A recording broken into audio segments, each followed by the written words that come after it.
What are you reading? You've been reading that for hours. What are you reading? I'm doing a crossword. Oh, I can't do them very good. How do you spell paint? What colour? You know anything about the Bible? Yeah. What do I want to know? I know everything about Who was the first man in the Bible? First page, second. Chap 1 was the first man. Before any writing, said chap 1.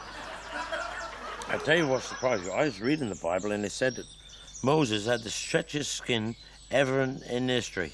Moses did. He did? Yeah, Moses did. He had the stretchiest skin ever. There's never anybody had stretchier skin than Moses. He did? They said he was 30 miles hence from Jerusalem and he tied his ass to a tree and walked therein. 30 miles. Stretching it. And I tell you what else. He had a motorbike as well. Moses had a motorbike? It said it. I didn't believe it till I read it, but it's right. He said that the roar of Moses' triumph was heard throughout the land. He must have had a big bike, Michael. He must have been a big bike. Big bike. Do you like this trivia stuff? Trivia? Yeah. Do you like a bit of trivia? Yeah, I like that. I don't like too much. Here's a bit for you. There's a fella laying face down in a playing field like that, dead. And next door to him is a bag, and there's something in the bag that could have saved his life. Do you know what it is? That's trivia, that is. In the bag? In the bag next to him. Shallots? No. Saffron cake? No. Glass eyes? No. I didn't think I was right when I said it. Bugger if I know, what was it? The parachute.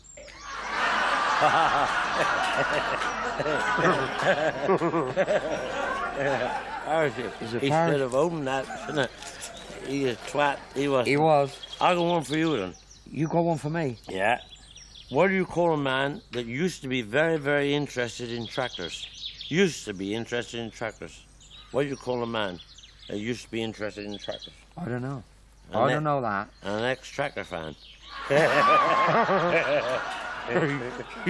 Mike, a pint of beer, please, Mike.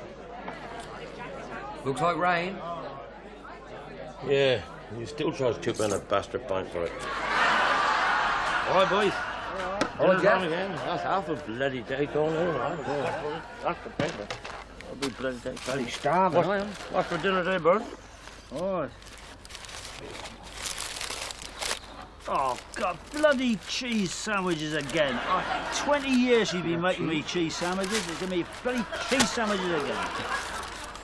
Cheese? Well, I got bloody cheese. Yeah. Cheese every day. Monday, bloody cheese. Tuesday, bloody cheese. Wednesday, Thursday, I'm fed up with bloody cheese. I'm a bloody bastard gutful, a bastard cheese sandwich. You bastard cheese sandwich as long as I bloody live. Bastard every bloody day. How did you know they're cheese? I know they're cheese and made the bloody things myself. If Pete comes in, tell him I'm down the Blue Lion. All right, what shall I tell him if he don't come in? Tell him I'll see him tomorrow. Jethro, we've been together all these years now. Isn't it time we got married? Got married? Who the hell's gonna have us now? I'm 49 years old, yes. People joking at me. Did you see that fella in the pub last night? Which one? That one, the ugly one. Several ugly buggers I seen. Oh, he got a flat head. Oh, Christ. Shit, don't laugh at that bugger. Christ, Mike. Why? Don't laugh at it. The nearly bugger shot me. We had a flat head and a cauliflower ear. That's him. I started laughing, see? I was laughing at the bugger's flat head. And they said, don't laugh at him. He's a local hero. They said he was down the mine and the timber gave way in the mine and he got his head up underneath the wood Then up underneath the wood, and he held the whole mine up for 25 minutes, and 224 men crawled to safety because he kept the mine up. And they said, don't laugh at him. So I said, well, just like you would, see? I said, where'd he get the cauliflower ear? And they said that's where they hit him with a hammer to wedge him in there. That's why he's ugly. Hugh Rhinel. Bugger, I don't know Hugh Rhinel. I know Hugh Pierce, Hugh Biddick, but I don't know Hugh Rhinel. Hugh Rhinel. I tell you what to do.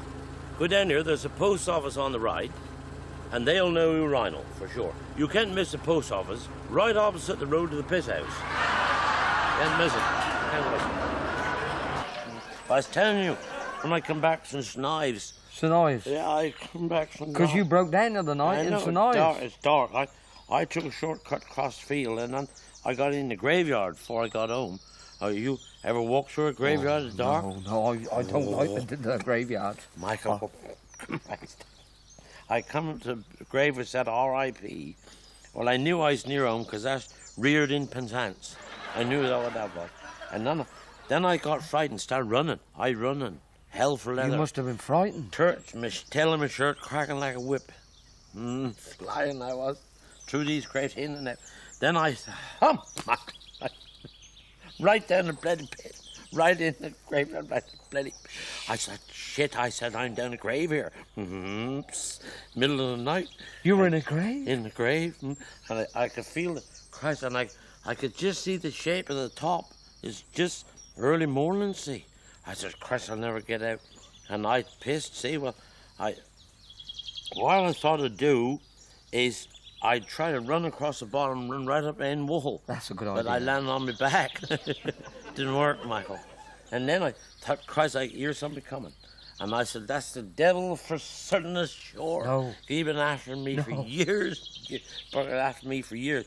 But I hear them coming to the top of the grave. When I looked, it was Pemberthy. Denzel. Oh, Denzel. Wow, Denzel. What the hell he's doing out middle of the night? I'm buggered. I know. I don't know what the bugger's doing.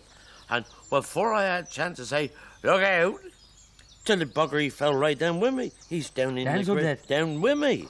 Well, see, he didn't know I was down there. He didn't know I was down there. But I think what happened was I must have frightened him. Because I shook the ass of his trousers like that. I said, you'll never get out of here tonight. But he bloody did, you know. He did it. He got out of there. You want a cup of tea? Yeah, you get a tea, eh? I tell you what, I reckon that these is one of the finest inventions ever. They talk about the microwave and the Halifax and Concord, but that there, boy, that's the cleverest thing ever bloody made. It's thermos flask. That, how the hell that work, I don't know. I'm 49 years old and I still don't know how it work. That's pretty brilliant. You put anything hot to keep it hot, and you put it in cold and to keep it cold. Well, how the hell does it know? That's very brilliant. That's very He doesn't know. very brilliant, that is. Do you see much of that feller? You know, the one with the limp? Goes up the blue lion. You know him? Oh, don't know what you mean. He got one arm short to the other, and he got a bit of a wing. He's got one hair in the middle of his head. What, red one? Yeah. Ah, you mean Ginger.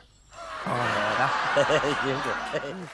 Tell us that about when your brother was marooned on the island by St. Just with his dog. Tell us about that. I'll be right in a minute.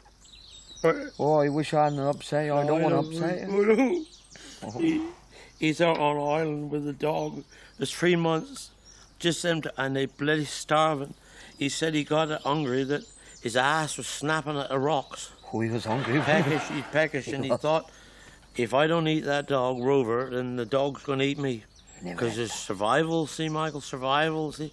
And after 3 months, he hit poor old Rover on the head and killed his dog and got on his hands and knees and eat Rover. And he was a big dog, and some parts of old Rover was very tough, you know. And he eat a lot. Poor Rover. And when he finished, all he had was a heap of bones in front of him. And he sat looking at these bones, and he thought to himself, Pity old Rover wouldn't hear he'd have enjoyed them bones. He would have enjoyed them. He'd have enjoyed them bones. Is your brother still going out with that contortionist? Oh, no. He went out with her for 12 months, but she broke it off. Anyway, they've been to court and she'd been bound over to keep the peace for 12 months. Fred said that Bert's in the hospice. What's a hospice? About 3 bucketfuls.